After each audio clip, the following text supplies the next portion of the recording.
How to change date and time on Samsung Galaxy. What's up everyone? In today's tutorial, I'm going to be showing you guys a quick and easy way to change date and time on Samsung Galaxy. But before getting started, make sure to like the video down below and subscribe to the channel. Now, let's get into it. The first thing you need to do is open up your app settings.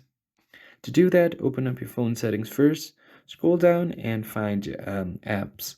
Go ahead and tap on it. And right below the app settings, you'll find this general management.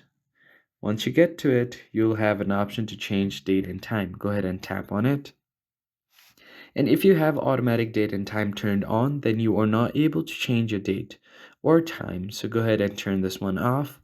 Now you have the ability to change date and time both. Go ahead and tap on date. And now if you want to set date to any of the date that you want, you can just set it and tap on done. And if you want to set the time, go ahead and tap on it. Just scroll down to set your time. Go ahead and scroll down like this and set your time.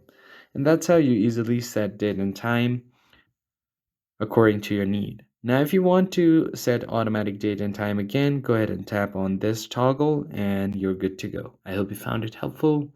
I'll see you guys on the next one.